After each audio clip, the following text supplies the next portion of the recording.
जय जगन्नाथ पिला माने समस्त को स्वागत। आज वीडियो रे तुम मान साहित्य बहिर पाठ न उठिलु एड़े बेगी काहीकि रे एई पद भागटर प्रश्न उत्तर गुडी को आलोचना करनेबा। तो देखो मो बुझिबारे क तळी दे जायथिबा प्रश्नर ठीक उत्तर बाछ एवं एहा पाखरे तारा चिन्ह दियो। ताहले तारा चिन्ह देबा ठीक उत्तर पाखरे 1 नंबर मां श्री कृष्ण को निज छाई देखिबा को बारण करूथिले। एहार कारण कोन? तो ऑप्शन गुडी को श्री कृष्ण को शरीर दुर्बल होई जिवो ना श्री कृष्ण छाई देखि डरिबे ना श्री कृष्ण को छाई तांको डराइबो ना श्री कृष्ण राति रे सोई पारिबे नाही। तो यार ठीक उत्तर टी पिला माने हबो एटा हैला। तो श्री कृष्ण को शरीर दुर्बल होई जिवो। 2 नंबर श्री कृष्ण सकाळ उठी मां को केउ काम कराई देउ नथिले? गाय दुइबा काम ना दही मुआ काम ना बगीचा काम ना रांधिबा काम? तो राइट आंसर एटा दही मुहा काम। ख एबे तुमे तुम सांग मानक सह आलोचना कर जे काहे कि ऊपर लिखित गुडी को कोन ऊपर जो उत्तर गुडी को हमें बाछले तो काहे कि बाछले से गुडी को। तो पिला माने ए गुडी को तुमे माने सब कोन करिवो श्रेणी रे आलोचना करिवो हैला। तो काहे कि बाछले तो हमें ए पद भागटी को पढिले तार ठीक उत्तर पढिले बुझिले एवं ठीक उत्तर गुडी को बाछले तो ए कथा तुमे आलोचना करिवो। नेक्स्ट मिली मिसी जोड़ीबा। उक्त पाठरू किछि शब्द दिया जायछि तुमे माने दल रे आलोचना करी निम्न रे दिया जायतिबा शब्द सह तार अर्थ मिलाओ। आवश्यक स्थले शब्दकोश इंटरनेट शिक्षक सहायता नै परिबा। ताहले शब्द गुडी को कोन करिबा शब्द गुडी को तार अर्थ सहित हमें मिलेबा। ताहले देखो प्रथम देछि कोन दंडे। तो दंडे अर्थ पिला माने कोन दंडे अर्थ होछि एटा छ अल्प समय। नेक्स्ट बिटोळ बिटोळ कहले पिला माने अझट हेबा हला। नेक्स्ट प्रमाद प्रमाद होछि जानिଛ तुम माने विपद बा भ्रांति। नवनीत नवनीत होछि एक लहुणी। तापरे पणत पणत होछि पिला माने मा पिंधितिबा लुगार कानी। तापरे सर सर होछि क्षीर फुटाइबा परे ता ऊपर पसी जाइतिबा एक अंश। तो एभरी तुम माने खाता रे कस्तम खस्तम करके गार टाणी जोड़ी नेबो। पदांश ऊपर आलोचना 1 नंबर निम्न रे उक्त पाठरू किछि पद दिया जायछि एहाकु मन देई पढ जहा बुझिलो सांग मानक सह दल रे आलोचना कर और तुम खाता रे लेख। ताले एठी सरलार्थ लेखिबा कर देछि देह पासरी दंडे निद न गलु एडे बिटोळ हेलु मोर पाई की किरे। तो एई पदटी रे हमें सरलार्थ लेखिबा। उत्तर देह पासरी डडड किरे। बालक कृष्ण शीघ्र निदर उठी पड़ी मां को दही मुआई देउ नाहंती। पुअर अझटियापण को लक्ष्य करी जशोदा कहिचंती जे आउ अल्प समय सोईथिले से घर कार्य कर देइथांते मात्र कृष्णकर दुष्टामी जोगु तांको हैरान हेबाकु पडुछि। पदांशटी रे मातृ हृदयर वात्सल्य ममता चित्रित होईछि। ख पणतरे बदन पछि देले चुंबन गोपाल कृष्ण चिंते दुहिकिरे। तो उत्तर पणतरे बदन पछि डडड दुहिकिरे। माता जशोदा पुत्र को जेते आकट कले हैं ओ तार अझटिया गुण को बारण कले मध्य शेषरे पिंधा बसन रे पुअर मुह पोछि दे आदर करी कोळै नेइछंती। जशोदांग अनाबिल मातृ हृदयर चित्रण करी वैष्णव कवि गोपाल कृष्ण सेमानकर पाद पद्म रे निजको समर्पण करिछंती। चिंता करिबा पाठटी को आउ थरे पढ़ निम्नलिखित प्रश्न गुडिकर उत्तर दियो। क श्रीकृष्ण शीघ्र उठी जिबारु बा उठी पड़िबारु मां जशोदा काहेकि व्यस्त होई पडुथिले? उत्तर श्रीकृष्ण शीघ्र उठी पड़ी दही मुआ काम रे तांको हैरान करूथवार मां जशोदा व्यस्त होई पडुथिले। ख जशोदा काहेकि ठीक भाबरे दही मंथि पारु नथिले? उत्तर अझटिया श्रीकृष्ण खुआ दंड को धरी पकाउथिबारु ओ तांको पाद को छंदाई पकाउथिबारु जशोदा ठीक भाबरे दही मंथि पारु नथिले। नेक्स्ट कवितार रचना शैली। देह पासरी दंडे निद कलु एडे बिटोळ हेलु मोर पाई किरे।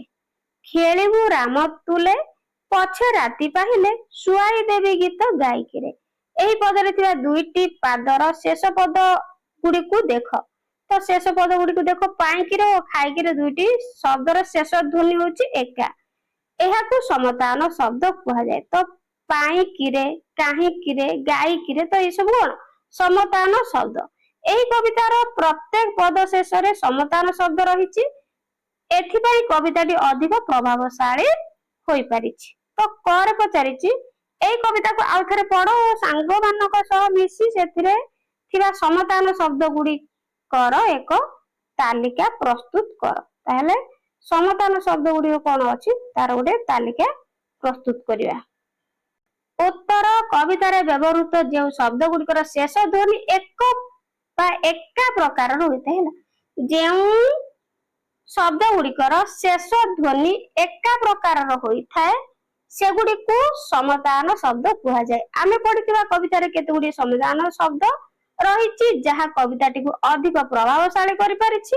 ସେଇ ସମତାୟନ ଶବ୍ଦ ଗୁଡିକର ଏକ ତାଲିକା ଆମେ ପ୍ରସ୍ତୁତ କରୁଛୁ, ଯେପରିକି କାହିଁକିରେ, ନାଇଁକିରେ ଓ ପାଇଁକିରେ ଏବଂ ଗାଇକିରେ। ସେହିପରି କବିତାର ଅନ୍ୟ ପଦ ଗୁଡିକରେ ହୋଇକିରେ, ଭାଇକିରେ ଏବଂ ବାଇକିରେ ଆଦି ସମତାୟନ ଶବ୍ଦ ବ୍ୟବହାର କରାଯାଇଛି। ଏହା ଛଡା ଛାଇକି, କାଖେଇକି ଓ ଦୁହିଁକିରେ ଭଳି ଶବ୍ଦ ମଧ୍ୟ କବିତାରେ ତାଳ ସୃଷ୍ଟି କରୁଛନ୍ତି। ଏହି ସମସ୍ତ ସମତାୟନ ଶବ୍ଦର ତାଲିକା ଆମେ ଆମ ଦଳରେ ସାଙ୍ଗମାନଙ୍କ ସହ ଆଲୋଚନା କରି ପ୍ରସ୍ତୁତ କରିଛୁ ଏବଂ ଶ୍ରେଣୀରେ ସମସ୍ତଙ୍କ ଆଗରେ ଉପସ୍ଥାପନ କରିବୁ। ଅନୁମାନ ଓ କଳ୍ପନା। ତୁମେମାନେ ମିଳିମିଶି ଦଳରେ ଆଲୋଚନା କରି ଲେଖ, ମା ଯଶୋଦା ଶ୍ରୀକୃଷ୍ଣଙ୍କୁ ଦୁଃଖୀ ଧନ ବୋଲି କାହିଁକି କହିଛନ୍ତି? ଉତ୍ତର, ଦରିଦ୍ର ବ୍ୟକ୍ତି ନିମନ୍ତେ ଅର୍ଥର ଯେପରି ଆବଶ୍ୟକତା ଥାଏ ସେହିପରି ପରିଣତ ବୟସରେ ଶ୍ରୀକୃଷ୍ଣ ନନ୍ଦ ଓ ଯଶୋଦାଙ୍କର એકમાત્ર ସହାୟ ଥିଲେ। ତେଣୁ ମା ଯଶୋଦା ଶ୍ରୀକୃଷ୍ଣଙ୍କୁ ଦୁଃଖୀ ଧନ ବୋଲି କହିଛନ୍ତି। ଶ୍ରୀକୃଷ୍ଣ କାହିଁକି ଖାଲି ହାତକୁ ପାଟିରେ ପୁରାଉଥିଲେ? ଉତ୍ତର, ଶ୍ରୀକୃଷ୍ଣ ଦହି ହାଣ୍ଡିରୁ ଲହୁଣୀ ପାଇବାକୁ ଚେଷ୍ଟା କରିଥିଲେ, ମାତ୍ର ସେଥିରୁ ଲହୁଣୀ ନ ପାଇ ଖାଲି ହାତକୁ ପାଟିରେ ପୁରାଉଥିଲେ। ନେକ୍ସଟ, ଶବ୍ଦର ରୂପ। ନିମ୍ନରେ ଶବ୍ଦ ଗୁଡିକୁ ନେଇ ଏକ ଶିକ୍ଷଣ କାର୍ଯ୍ୟ ଦିଆଯାଇଛି। ଆବଶ୍ୟକ ସ୍ଥଳେ ଶବ୍ଦକୋଷ ସାଙ୍ଗସାଥୀ ଓ ଶିକ୍ଷକଙ୍କ ସହାୟତା ନେଇପାରିବ। ତ ଗୃହ କାର୍ଯ୍ୟ ପକାଇ ବସିଥିବି ଏକାଇ।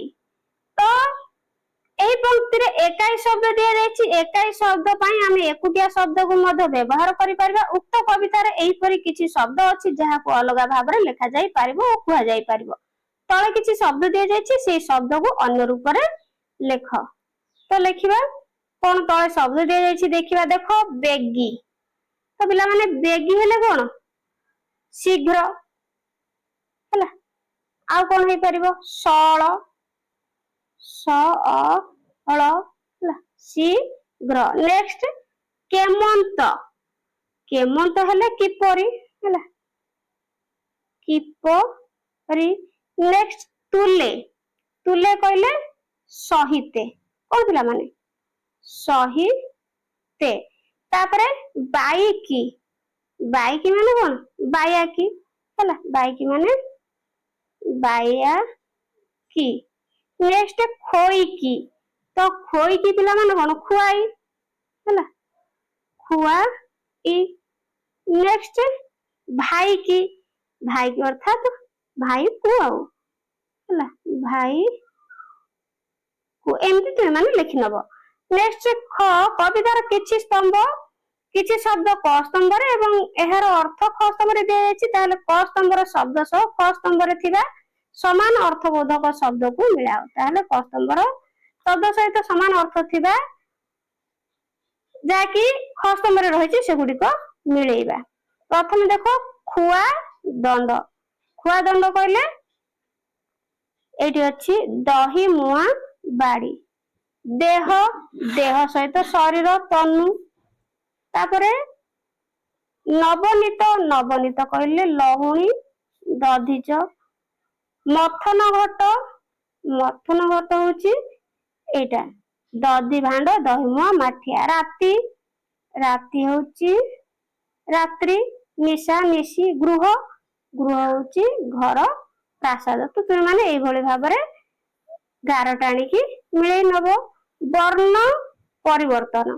ଉଠିଲୁ ଏଡେ ବେଗି କାହିଁକିରେ ଦୁଃଖୀ ଧନ। ଏଠାରେ ଏଡେ ଶବ୍ଦର ଅର୍ଥ ଏତେ।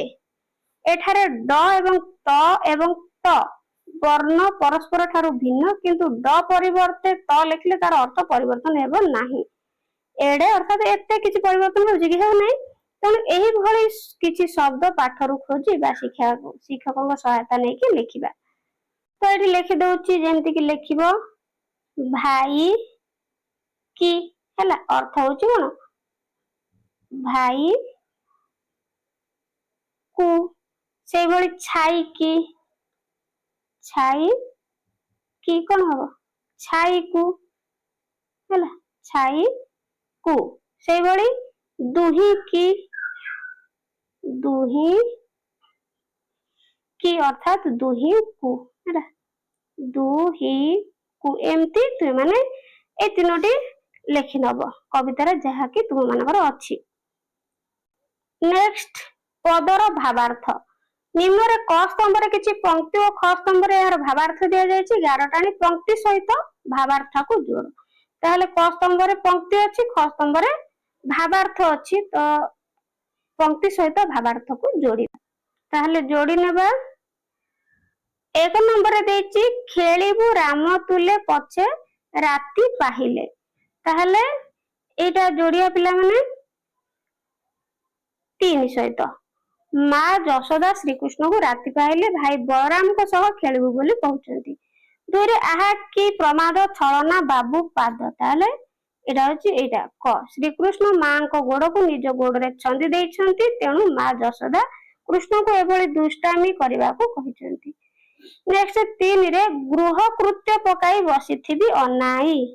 ତାହେଲେ ଏଇଟା ହବ 2। ଘର କାମ ସବୁ ପକାଇ କେବଳ ଦିନ ରାତି ତୋରି ପାଖରେ ବସିଥିବି ବୋଲି ଯଶୋଦା କହିଛନ୍ତି। 4 ମଥନ ଘଟେ ହାତ ପୁରାଇ ନବନୀତ କାଢୁ। ତାହେଲେ ଏଇଟା 4 ସହିତ ହିଁ ଯୋଡିବ।